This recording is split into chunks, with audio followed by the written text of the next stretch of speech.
Good. So welcome everybody. This is the SharePoint Patterns and Practices bi-weekly special interest group for SharePoint Framework and JavaScript development. And this is the October 2016 edition.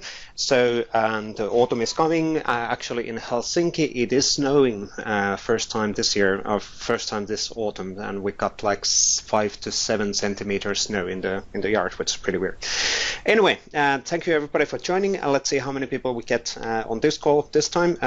Everything is obviously getting recorded. We'll get again the video and the recording and demos, everything shared in YouTube within 24 hours. So in the PMP YouTube channel, you can always find the previous recordings as well. My name is Vesa Juvonen. I'm a senior program manager from the SharePoint engineering side, and I'll be again leading the call today. We do have two different demos coming up today, but before we go to the actual agenda, just quickly explaining what this special interest group is all about. So this is the SharePoint Framework Special Interest Group. It's a bi-weekly call where we actually concentrate on having community demos and also the updated situation around the SharePoint Framework.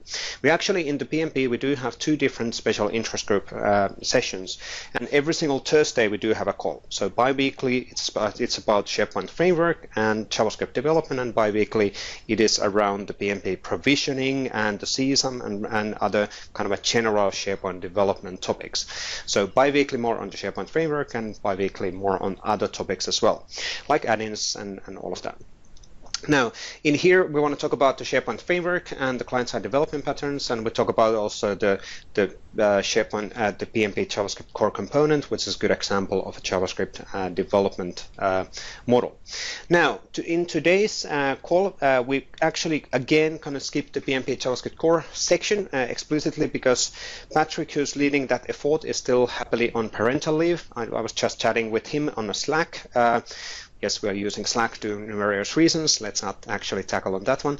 But he's coming back on end of November, and we'll absolutely get speed up on the PMP JavaScript core side when he's back as well.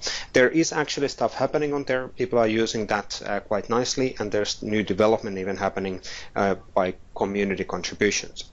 Today, what we're going to do anyway, we'll concentrate on the SharePoint Framework latest news, so kind of a updated if what has happened within the past 2 weeks. I'm going to show a preview again on something which I'm not going to actually explain in here, something which is coming up relatively soon as well. And then after that, we'll have two different separate demos. So Mike Gamelan will start with an introduction of community solutions. And these are essentially a set of polished, more polished samples which are ready to be used for you within your production. And Mike is going to go through what is available right now, what's the plan for the future on that one, and how you can actually use them. Then we have Mikael Svensson in the call as well. So Mikael is going to actually talk about the Run Once SharePoint Framework application customizer. So this is super simplistic actually implementation or code piece, but it's an interesting pattern. And it's an interesting pattern for those who've been hanging along within the SharePoint for quite a long time, because quite often we have that business requirement that, hey, we need to execute something whenever the user first comes to the site. We need to make something happen whenever the user comes to the site the first time. And after that, we don't want to actually do that. So Mikael actually contributed this nice simplistic sample showing a one pattern on that one. We can talk about alternative options and all of that during that section as well. Depending on how much time me, Mike, and Mikael actually going to take, we should have some time for the Q&A and open discussion as well.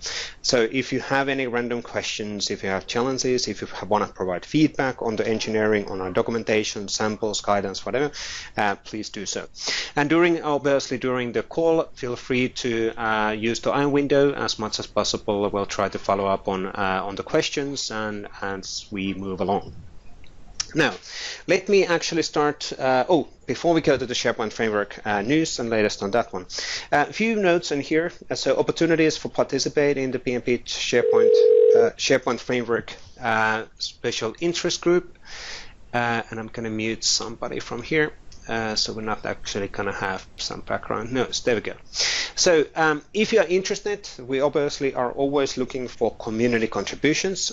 So one way, if you have to contribute, is to actually be in these calls and also do a demo around your sample or a solution, which might be contributed in the GitHub, but that's not necessarily even required. So if you've done something super cool in SharePoint Framework, why not actually demonstrate that to the others, get some credits out of that one as well, and we can talk about the sample during this call.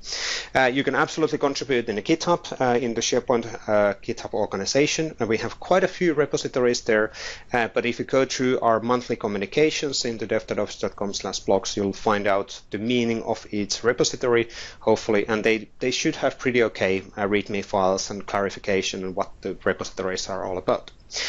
You can absolutely also demonstrate the usage of the SPPMP.js in a project, and that is our PMP.js core component, where the story of this special interest group actually started, and that was before SharePoint Framework came live.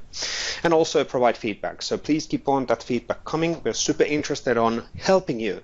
If you feel bad around SharePoint Framework or the direction of our development, something as guidance is missing, samples is missing, please let us know. We actually want to address those.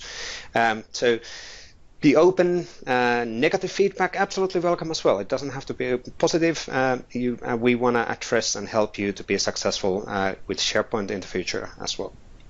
Now, let's actually move on to the SharePoint framework. So I have a few slides, and I'm going to do a quick ad hoc demo to show a few things as we move along, and then we'll move into the Mike and Mikael's demo section. Now, on the SharePoint framework side, nothing super dramatical within 2 weeks, except the demo, which I'm going to do pretty soon as a preview capability, but just to remind you guys on some of the assets what we have. So first of all of the SharePoint documentation is moving to the AKMS SPDev docs, essentially docs.microsoft.com/SharePoint/dev. And this is the new location which will replace all of the active documentation from MSDN. So hopefully your company does not have a policy that if it's not in MSDN, it's not true. That would be false, because all of our latest and greatest documentation will be in this platform.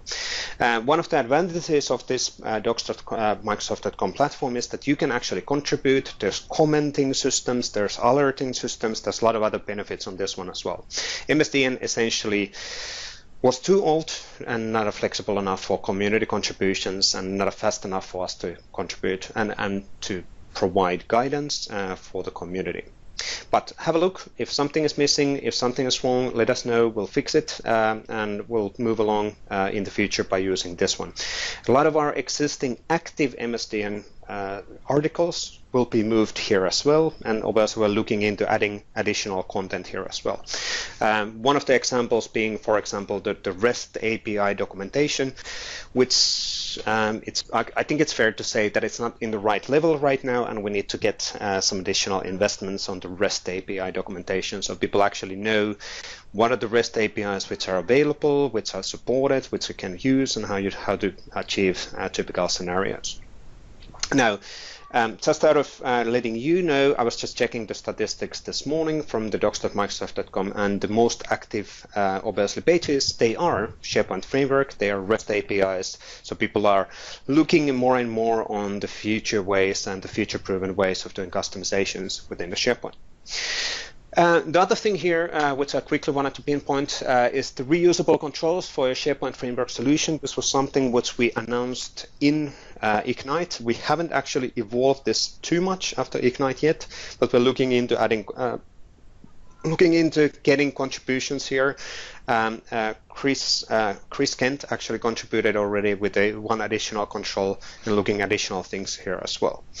But this is a set of controls which are super easy for you to use within your implementation, and they are hosted within the NPM, and they will be relatively soon referenced and available in CDNs as well.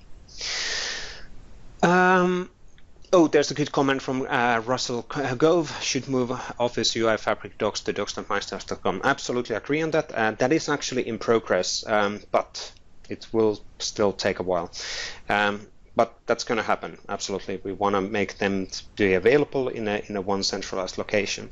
Technically, the Office UI Fabric is one of those things where it's not really around just SharePoint. Office UI Fabric components and the styles and core styles are used outside of SharePoint context as well. So we'll see where it actually lands, but it is in progress to get to the docs.microsoft.com.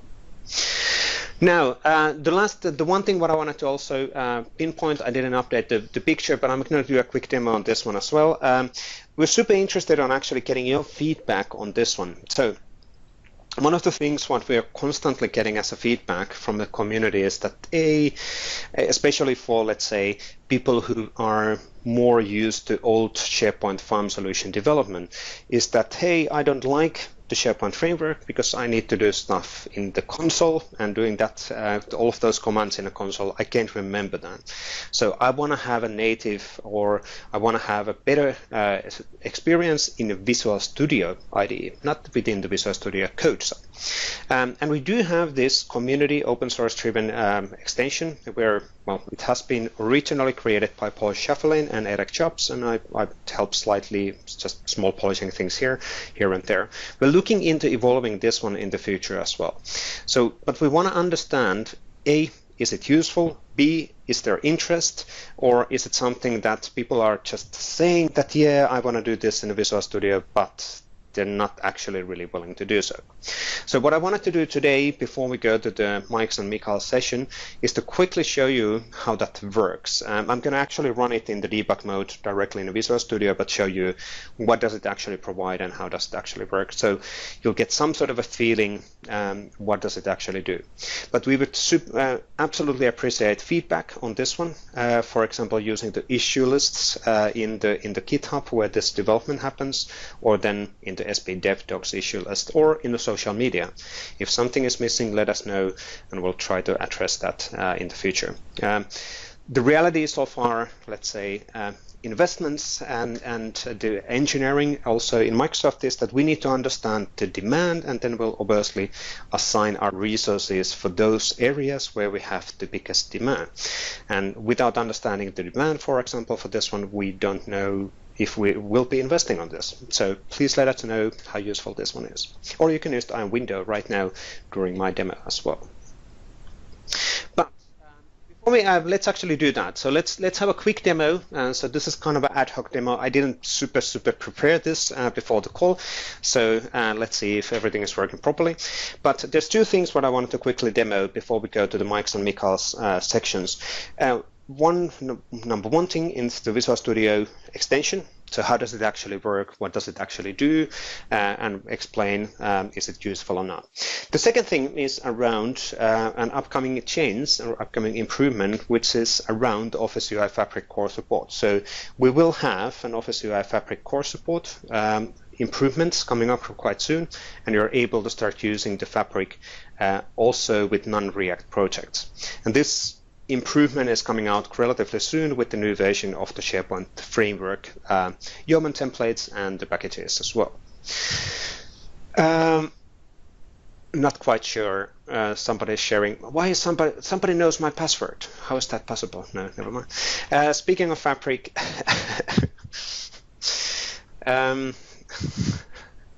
is UI Fabric JS dead?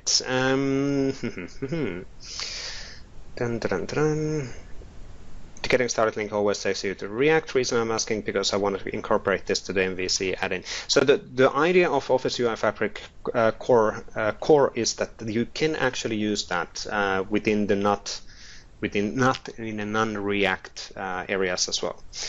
But so it's not definitely dead. Definitely not dead. Good. Let me actually share my screen. Somebody needs to tell me when the screen sharing is working properly. So I'm going to share my primary screen, which is that one. And let's start with the Visual Studio Code discussion. Slightly adjust the volumes. So please tell me in the window whenever the screen sharing is working, loading. And Mikael got it, and Ralph got it. Good. So just quick resources on the Visual Studio IDE extension. And like I said, I'm going to show this one in practice here as well. We're super interested of collecting feedback on is this actually needed? Are people truly looking into doing this and they want to have this? And that's absolutely fine. If that is the case, we'll keep on investing, or we'll increase the investments on this area. Let's put it this way. So in GitHub, github.com SharePoint SPFx VS extension, pretty long name for the repository, but SharePoint Development Framework Visual Studio extension. We have the source code of this one. If you're not interested on what does the source actually look like, you can go to the Releases tab and you can actually install the extension from here. Or alternatively, you can actually go to the Visual Studio Marketplace and also get this free extension from here as well. So you can download that and install that to Visual Studio 2015 2017. And what it actually does is following. So I have it in actually here up and running. This is I'm doing something which you don't have to do if you install the SIG, which is I'm actually now going to start debugging session against Visual Studio because I'm running my extension in a debugging mode in Visual Studio, which sounds weird that I'm debugging Visual Studio with Visual Studio, but that's a different discussion. But essentially, when you have installed the template or the extension, if you go to the new project, you will actually have this additional project available. So underneath C#, which is could be slightly difficult to find, but underneath the C#, underneath the official SharePoint, we have a SharePoint framework selection, and we have a new SharePoint framework project option available, which is marked to be C#, which is something which we probably will change in the future because that could be slightly confusing. The reason why the C# was used here is that the classic SharePoint farm solution development was right about in the same section as well, so you could easily find this SPFx project from here. So let's give this one a name. So in my web partner 8 is fine, and let's select the template. I'm going to actually create this, and let's see what it actually does. So it's going to start my creation of the project, and hopefully in any given second. There we go. So there's my creation wizard. So what this one is doing is that it's basically asking all of the questions what the Yeoman template would be asking as well. So it's going to ask the framework, it's going to ask the environment selection, component name, component description, component type, and some additional settings. So let me actually fill up that one. So let's call this SPFx SIG demo. Environment is SPO, component description, and component type. If I choose an extension, it's going to ask is it a field extension or list view or application customizer. In this case, let's do a web part, doesn't really matter. And then we can do skip feature deployment or enable that option, which is the tenant scoped deployment option. And then I can do not automatically install dependencies, which essentially means skipping the npm install, which will make the process much faster from a demo perspective. Because if you don't actually unclick this one, it's going to take up to 5 to 7 minutes to complete the scaffolding of the project. And why is that? Well, that's how long the Yeoman scaffolding actually takes. So what this one is doing on the background, you can see it in the Advanced tab as well. It actually executes the the Yeoman commands, but it's hiding that if you choose to hide that. So essentially, this is just a wrapper behind of the Yeoman and npm commands. You will still need to install the Yeoman templates.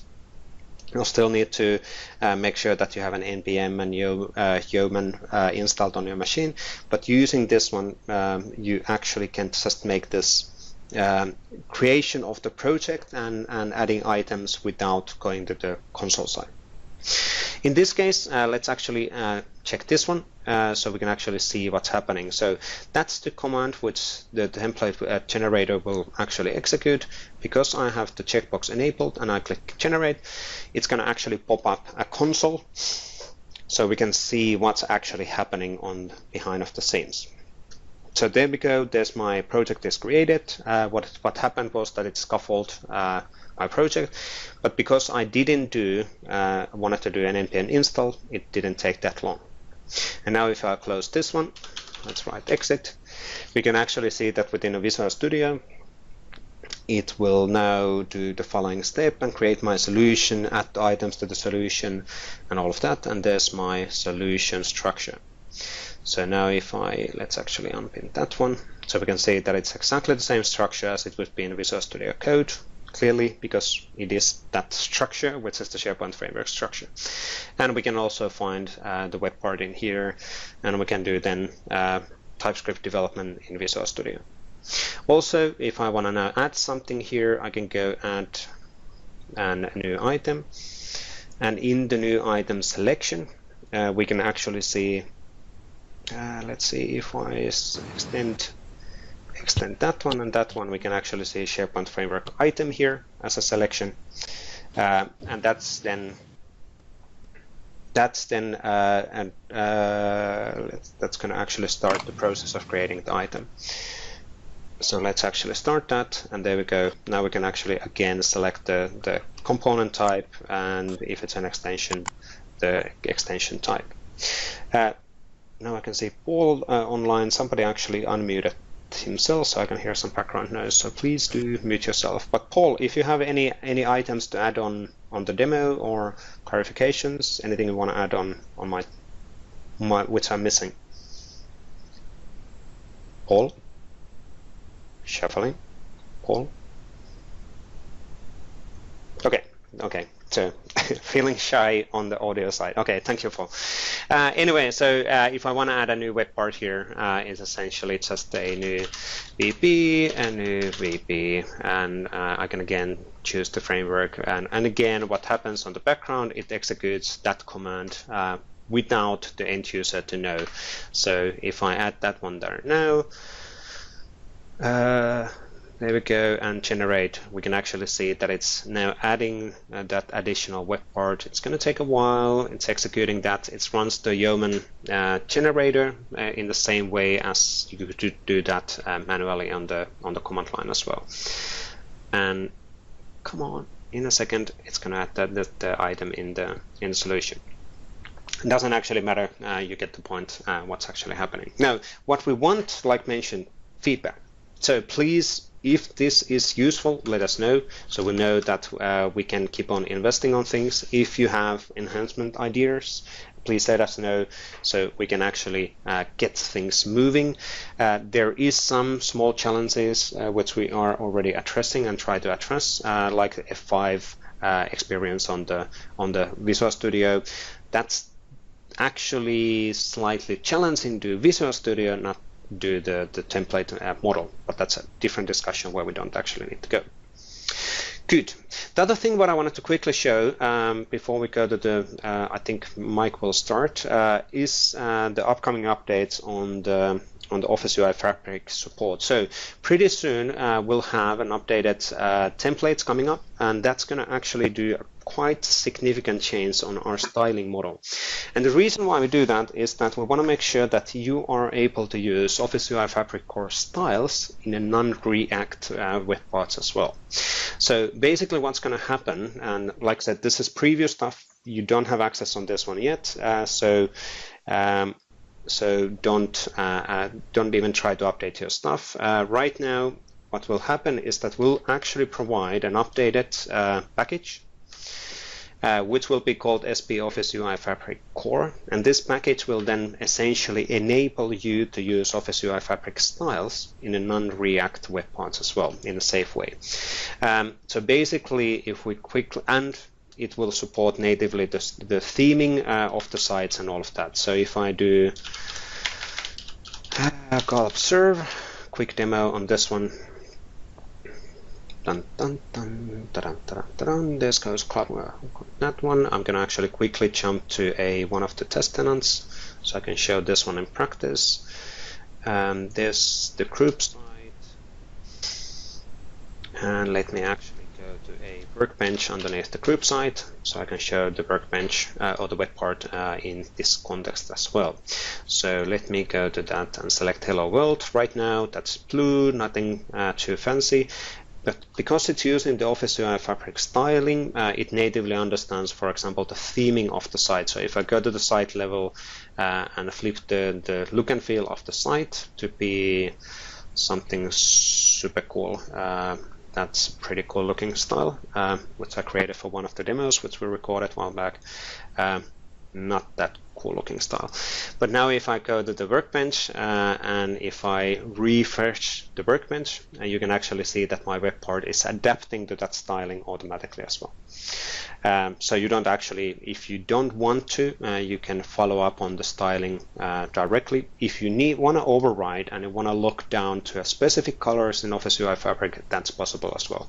So you're able to then do that. Within the code as well. So everything will be actually, the trick here is that in our styles and the CSS files, we are referencing the Fabric core styles, and we're able to then mention and reference those dynamically here. If I want to override to a specific style, that's possible as well. But there will be more documentation, more additional stuff available in the future on this one. Just wanted to quickly pinpoint what's coming quite soon. Good. I'm going to flip back on the slides. Where's the slides? That's the 26th. So let me jump back on the slides. There's one slide which I wanted to quickly go through. And then... Hello? What did I say? Somebody unmuted themselves, clearly. Good. So there was one slide which I wanted to quickly do, which was this one, just to update people on the latest on the SharePoint development side. So on the roadmap side, nothing too much changes from the past 2 weeks. So obviously the on-premises support came live as part of the SharePoint 2016 feature pack 2. So that's for on-premises. We're not planning to do SharePoint framework on SharePoint 2013. For time being, if people are wondering that. We do have a tenant scope deployment available. The Yeoman generator, together with SharePoint Framework extension, general availability happened in the Ignite week. The tenant properties is in dev preview. That's documented and available also. We had a demo on that one 2 weeks ago by Jax, showing how that actually works. You can have a look on the recording if you're interested. And then there's the modern custom themes, which are now in preview as well. Now, coming soon, Office UI Fabric core support. That's coming quite soon. So that's pretty much ready. We are working on updating of the documents, updating of and double checking and testing the functionalities. There will be more Microsoft Graph support. So you're able to enable additional scopes to be available through the Microsoft Graph client, which is a common request. ALM APIs, you're able to deploy, install, upgrade SharePoint Framework solutions and SharePoint add-ins automatically using code. And that was already recorded as a preview from last week, actually. So please have a look on our YouTube channel if you're interested. One interesting thing is the assets included in the deployment packages. So if you're using Office 365 CDN, you can configure your packages in a way that you do not need to explicitly copy the JavaScript files to a CDN. All of that will happen automatically when the SPFx file is getting deployed. That's what that means. Site-specific app catalog for allowing scope deployment. So point being on the fact that you're able to have a dedicated app catalog for example, for your global intranet or a subset of sites. Well, let's put it this way. It's a site collection scoped app catalog, which can be enabled by the tenant administrator to be supported. And then site designs with an extensibility point is coming relatively soon as well. Now, that's a quick update on the roadmap. You'll see more announcements in the devtodos.com/blogs. If you follow up on Twitter, Facebook, we'll keep on posting those updates as we move along within this journey. If you're wondering what happens after these, there's a lot of stuff in the roadmap. What we want to do, we want to bring SharePoint Framework, for example, for add-ins. So you're still able to, you write the SharePoint Framework UIs, but then you're able to host them in an iframe from a security perspective. We're looking into improving the ISV story. There's a lot of market and store improvements coming up in the pipeline as well. No promises, no schedules for those for time being. Now let's actually get to the demo. So Mike, so I talked actually and I did take 30 minutes. Sorry for that. Mike, are you ready to go? Yes, I am. I'll try to be quick, Vesa. Yeah, no, don't be. So and don't worry. Well, Mikael will have his demos, but I think you have 10-15 minutes easily, so all good. Okay, cool. Can you see my slide? It's loading and got it. All good to go. Okay. Okay, well, great, everyone. Thanks for jumping on. So I'm Mike Amerlin. I work with Vesa, and I work with the SharePoint team. I work on the marketing side. So you will see marketing written code today, so I apologize in advance. But we also have code that's written by a number of other contributors as well. So the main idea behind this is a new repository on the Patterns and Practices site called Community Solutions. So Community Solutions, the idea behind it is to have a bit higher level sort of business application samples and patterns that are a bit more ready to run, so you can actually take them and hopefully use them, test them, make sure that they sort of suit your needs. You're going to want to adapt them, all that kind of fun stuff. But the idea is that these are solutions that you can use as a foundation for deploying to your SharePoint sites and working through it. So whereas we have an awesome repository with SharePoint developer web parts that typically sort of focus on one particular facet, maybe using Angular in a particular way, these samples aren't intended to necessarily show a particular developer technique. They're really just designed to show kind of an end-to-end solution. Now, these 5 apps that we have that are part of these community solutions, they're definitely still in preview. We're still working on them. I think part of the great thing about this is that it gives us an opportunity to try to model different types of UX patterns. So, of course, we have Office UI Fabric. We have updated guidelines up on the docs.microsoft.com site around how you should sort of try to express your user experience. But there's still a lot to try to standardize on and try to improve upon with respect to more complicated UX patterns, things like master detail relationships and the like. And so this is kind of a good foundation for us, internally to try to talk about it and work on it. But with your feedback as well, we can sort of try to work towards, trying to establish better UX patterns, what works, what doesn't work, and those kinds of things. So it's up on github.com. It's under the SharePoint repository. We'd love your, pull requests, your feedback, your issues, your additional solutions. We already have a solution that was contributed by Shire, which I'll very briefly demo later on, and we'll go from there.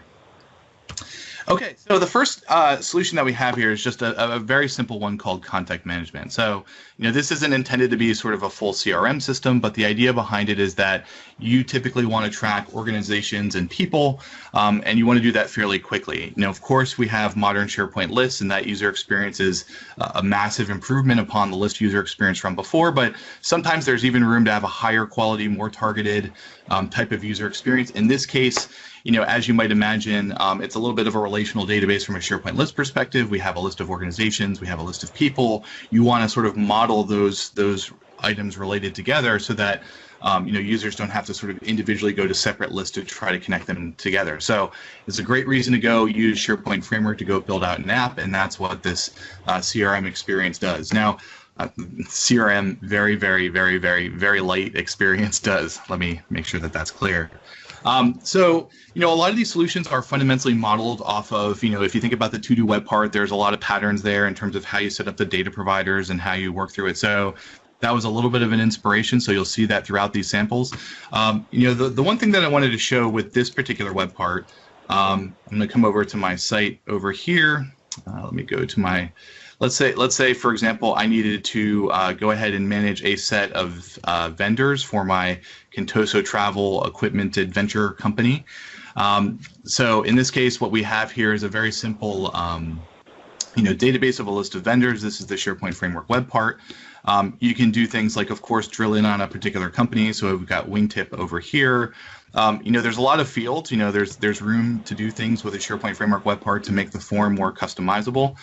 But the cool thing about this is that then you can do things like add contacts and add people to this as well. So if I want to add John Doe, this is going to end up, John Doe. This will get added to a separate SharePoint list, but it's sort of all pulled together in this SharePoint Framework user experience. Now, the other cool thing about this sample, and this is not really library-ified yet, so to speak, but I want to work towards library-ifying this, if that's a verb, is this idea that it's also extensible. So, for example, how you want to track organizations is always going to differ, over time and from company to company. So you want to use the benefit of SharePoint. You want to use the fact that we've got this SharePoint list infrastructure to let people go ahead and add a new field.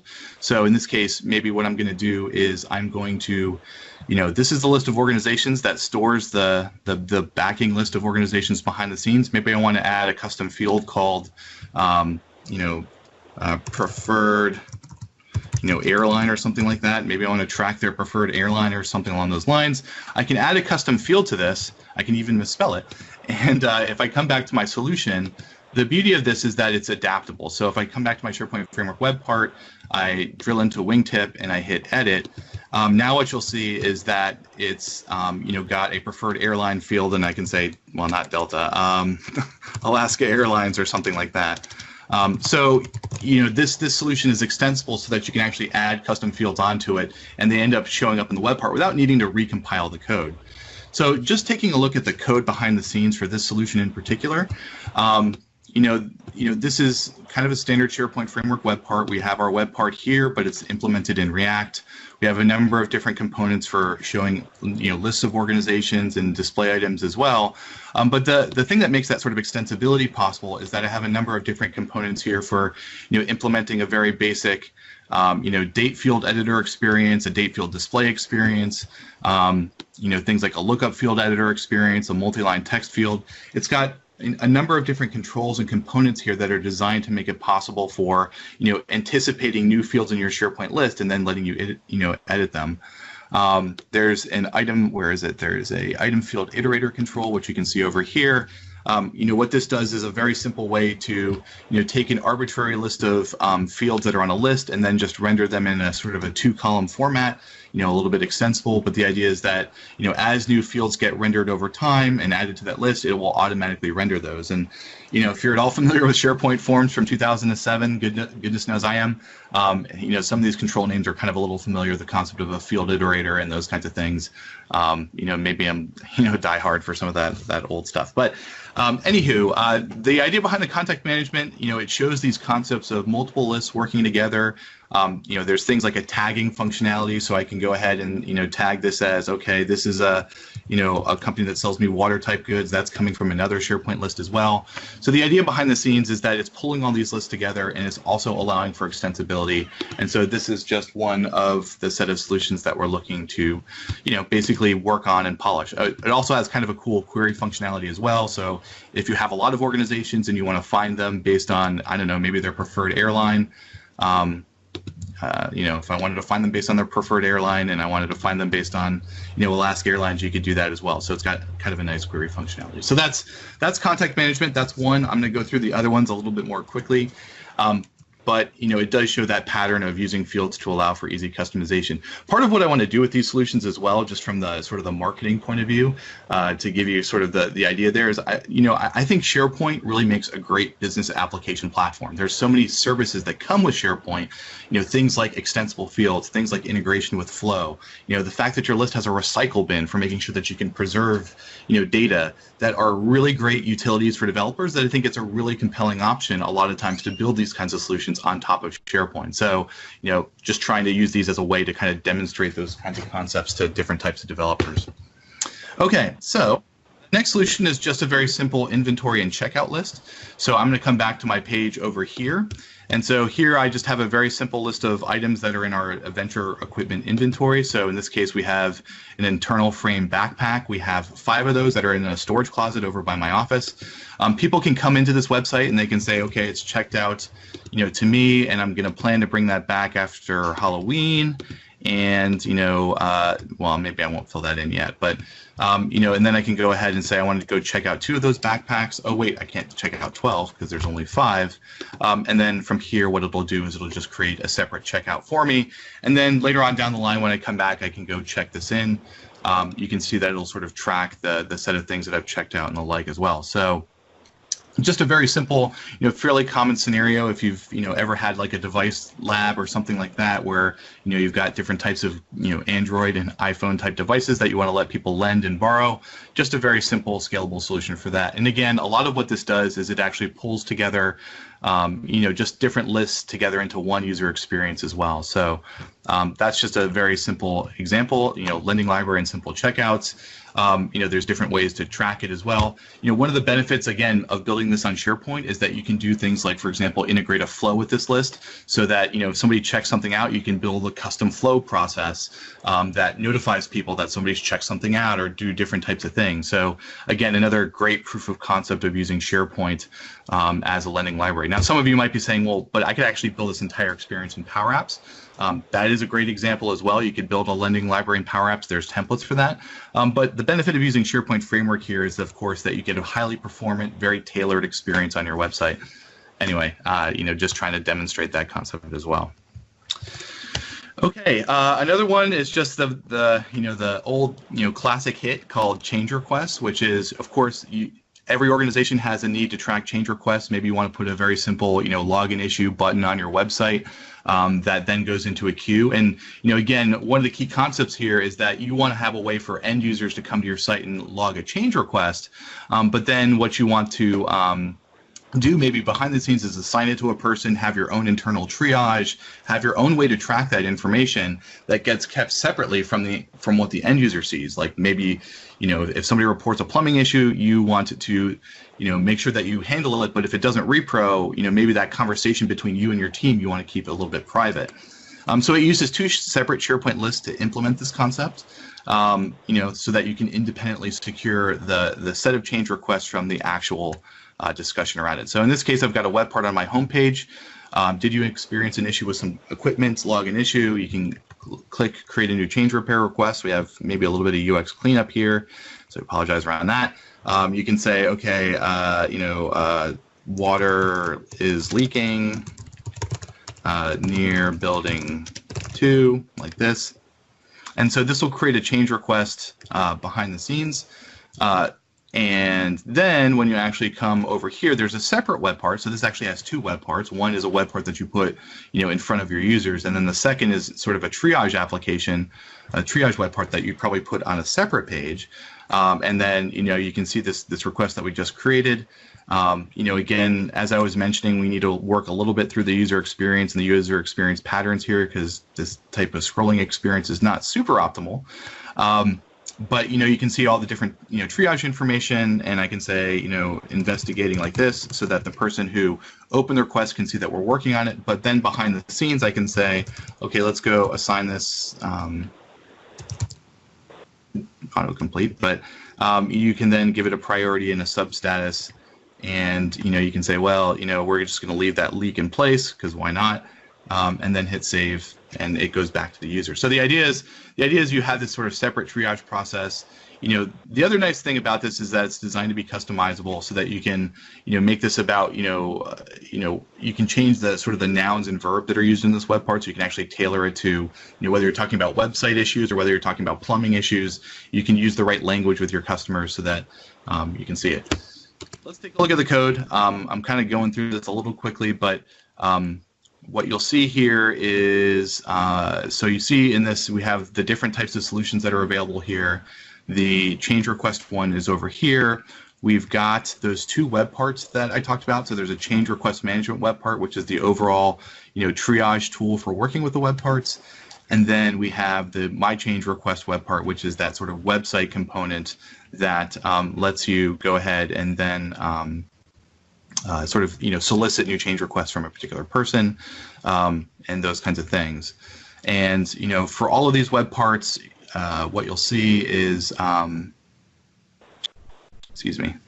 all those web parts, what you would see is basically sort of broken down into a set of React components using Office UI Fabric, those kinds of things. And then we have both a mock data provider as well as sort of ones that connect to underlying SharePoint lists to go implement it. The other thing that these solutions do, and maybe this is sort of leading into what Michael's going to talk about in just a second, is that they do also have a provisioning process that's associated with them. So the first time I come to a website, if I want, so this is just a brand new site that I created like an hour ago.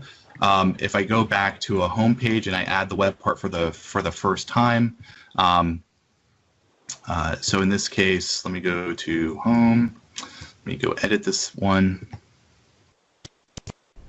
What you'll see the first time you do it is, let me go add that change request management web part. the first time you use it, it's going to say create a change request and change request discussion list. Now, I have an item to go integrate the new patterns and practices controls for doing placeholders, so I need to go do that. But the idea is behind the scenes, what this is going to do is it's going to go create the right lists and set them up so that the web part now becomes configured, and it does the right things with respect to checking to make sure that I've got permissions and that I can actually go create lists in my site. So, of course, you can use feature-based provisioning to do the same thing. And in fact, we do have feature provisioning behind the scenes as well to kind of backstop this. But the idea behind this is that this makes it, for example, tenant deployable and those kinds of things so that, you can make this web part available across your tenancy. That doesn't come with feature deployment, but there is some JavaScript code here to actually go ahead and create things. Now, the next thing I probably need to do is actually move this over to a better, more robust framework, which maybe we'll hear about in just a second, for making sure that that provisioning is as robust as it can be. But I think it's kind of a good pattern that makes it possible for you to actually expose your web parts across the tenancy, but then make sure that the site gets configured properly to, support the backing list behind these web parts. Okay, so let me just move along. And then the final ones are just a really simple one. This is just a very simple time away calendar so that you can let people go ahead and log their out of office and those kinds of things. So this web part's up right here. So you can see that we have a simple list of across our team who's away this week, who's away next week. If I so choose, I can go ahead and add my own time away. So maybe I'm going to, take this Friday off and, all the way through next Monday, and then hit save. So what this will do is just let people go ahead and log it. Now, the cool thing about this is that it also integrates with things like SharePoint list approvals. So, for example, if you wanted to, have your manager go approve it first before it actually showed up as, here's someone who's away, you could do that, and it will make sure that if the item is not approved, it won't show up in this calendar. So again, trying to integrate with the capabilities of SharePoint. Behind the scenes, as you can imagine, this is just a SharePoint list that it's using to go pull in more data and then go render them. Obviously, there's more work we can do here to go improve the overall visuals to make it more compelling. And yes, there is a group calendar web part as well, which you could use in addition, but this is just trying to show a very simple sample of a SharePoint framework web part that implements a list, and then you can use all those list facilities to make something really super compelling. Now, the final thing I just wanted to show was that we already have a solution from the Shire folks. So the Shire folks, including Dave Feldman and Scott Hillier and Julie Turner and Darcy Hess and Bob German and Mike Tolley, and probably I'm forgetting a couple other folks, they actually built a set of hub web parts. And so I expect that they may demo them someday, so I'm not going to steal their thunder and demo it end to end. But just to give you a little bit of a taste, these are a set of web parts that are designed to be used on things like a communication site. So, for example, a lot of times you want to have big, giant call to action buttons on your website. So this is, a link button web part. So you can do things like add a button control here. So I can say, PMP JS samples like so, and of course, control how it looks like. I can use a font awesome link, button for that. So you can do a lot of different things that just, add those little small widgets that you need to sort of finish off your site. Again, it was developed by kind of some of the superstars, if you will, of some really awesome developers. So take a look at that as well. And there's other samples here too that I won't demo, and hopefully they'll demo on a future call, and they'll go through that, including one that actually uses JavaScript and handlebars templates. Now, obviously, you'll want to be careful about deploying that and making sure that it's secured properly. But for this audience, JavaScript and handlebars templates. Anyway. So that's a cool one, and again, hopefully we'll see a little bit more of a detailed drill down on that one as well. So that's just a very quick overview of patterns and practice community solutions. We're still working on it. We're still polishing off a lot of these samples to make them even more robust, to make sure that we sort of nail the UX patterns. We're working with the SharePoint and Office design teams to sort of further iterate on them as well. A lot of these web parts, I should mention, were developed by Canviz and Todd Baginski as well. So, thanks to his team for doing a lot of great work on those as well. Make sure I call that out. But if you want, I'd love to see you over on our GitHub repository. Hopefully the code, you take a look and sort of see how it works for you. And I appreciate any pull requests or new samples or feedback or those kinds of things, as you sort of, kick the tires on these parts. So it was a brief whirlwind tour. Thanks a lot for listening, and we'll go from there. Excellent. So I'm going to paste in the link on the iron window, and I think we'll be moving to Mikael. So thank you, Mike, for that one. It's always too. I was talking again too long, so that's why we're running slow on time. But Mikael, I think we can tackle this in 10 minutes, right? Because I think the idea is good, and what Mikael is going to present in a second, I think the most important thing about this one, this isn't groundbreaking, this isn't rocket science, this isn't like, but it's interesting, simplistic pattern to do something and to learn how to do something related on for the run once opportunity. So interesting stuff. But Mikael, take it away. Yep, thank you. So this sample, it's an application customizer. Basically, when you go into a site the first time, it will do whatever code logic you need. So I actually created it in the solution I'm building for a customer to set the group logo. Because you can't really set the group logo using app tokens right now. You have to do it in user tokens. So then I figured, well, I'll do it the first time someone enters the group site. So if we just take a look at the code, which is very simple, I mean, I can actually fit all the code in one screen.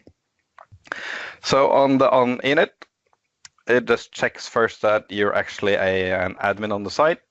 And the reason for that is since the application customizer is hooked in as a custom action, in order to remove it, you have to be an admin to remove it. So it checks if you're an site admin, and it actually uses the old _sp context to find that information. So Vesa maybe has some information if you're moving some of the good properties in the legacy page content into the SPFx context, but that's another discussion. And then if you're an admin, let's do some work. So and then in this case, it will just alert some text.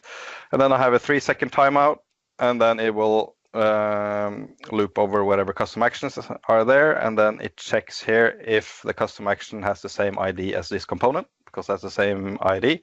Then it will remove that custom action and reload the page. So very, very simple one. So if I go here to my site, reload the page, nothing happens because the application customizer hasn't been installed. Then I created a short PNP template in order to install the customizer. And I'm passing in a property saying SIG call hi Vesa.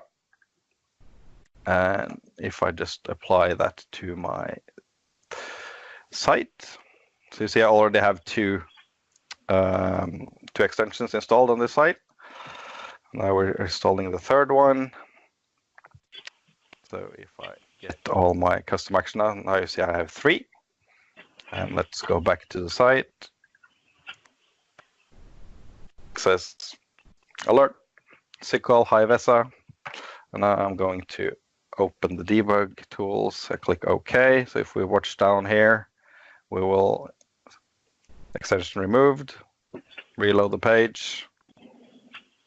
No alert, and if I list all my extensions, see the extension is gone. So it's very, very simple sample. So in my case for the logo, it will actually fail the first times because the group is not done when it's actually done or ready for the user. So then we'll just retry until it works, and then it will remove itself once it's worked. So pretty simple. Yeah. And like the reason, like I said, the relatively simple thing, but the whole point being on the fact that this is probably going to be one way of ensuring that you will execute some code related on whenever somebody is accessing the site first time. That code which is getting executed, that could be showing a panel. It could ask metadata from the end user around the site and store that metadata, let's say using Azure function and elevated mode to a centralized location or whatever. But I think the pattern is quite compelling. Yeah, or like Mike did, where he creates some lists, but he did it through the web part instead. So that could be the same thing. Yes. Yeah. And like Chris is pointing out, right now this is removing itself from all users. That is correct. So this is essentially, and in the logic when it would be removing itself, you would have to double check that you have the sufficient, let's say, metadata requested from the site. Or what if the business logic would be that, okay, I'm going to remove this only after, well, let's say, no, we would use a different pattern in that case. If we would ask metadata from end users per user, now it's a metadata or per action per site, essentially. Yeah, because if you want per user, you can't really remove the extension. Then it just has to check if you have done something right. Correct. And most likely, if we would do that per user case, which is a good discussion as well, we would actually store that in, for example, in user profile. So you would add a, let's say, user profile property, which would use for storing, have we tackled this guy already in or not? So one way of doing that, or store the list of people who've been processed already in a list. This way, this is essentially, well, this is the site level first time executable and getting something done and then hiding that. Yeah, because this customizer at the top here runs all the time, which just says, it just checks that external sharing has been enabled and it displays this bar. So that's something you have to run all the time. Yeah. So someone's playing. Okay. Okay. Fine. Now, one of the scenarios which we mentioned in Ignite, which we haven't actually prepared for this one, is that, for example, when you create a site using the out-of-the-box, let's say the modern communication site or the modern team site experience, there's no way for customizing that out-of-the-box form.